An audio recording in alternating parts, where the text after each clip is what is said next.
Donc ici, on a la zone de la santé. Puis ici, on a la progression de n'importe quelle problématique de santé.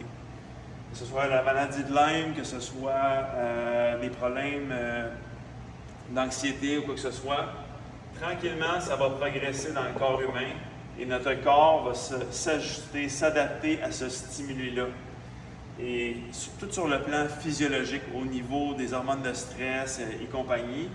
Et à un moment donné, on arrive à un point où on est vraiment misérable, mais on ne sent pas vraiment qu'on est misérable.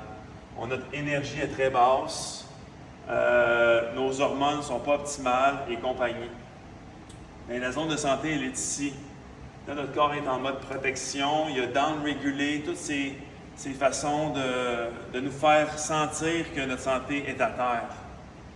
Mais quand je veux ramener quelqu'un à la santé, malheureusement, quand je commence à le revitaliser et compagnie, il va falloir qu'il fasse le chemin inverse.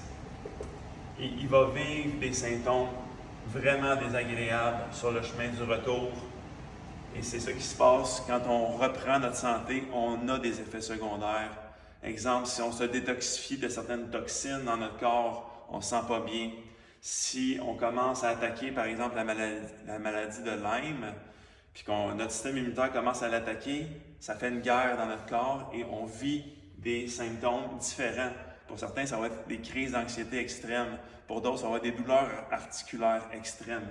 Fait que quand on fait le chemin du retour au niveau physiologique, on revit des symptômes, parfois extrêmement désagréables, mais quand on comprend cette dynamique-là, on sait qu'on va revenir en santé tôt ou tard. Il faut juste continuer de se battre et d'affronter les symptômes et on s'en va dans la bonne direction.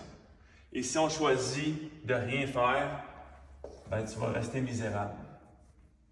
Puis tu n'auras pas une belle qualité de vie.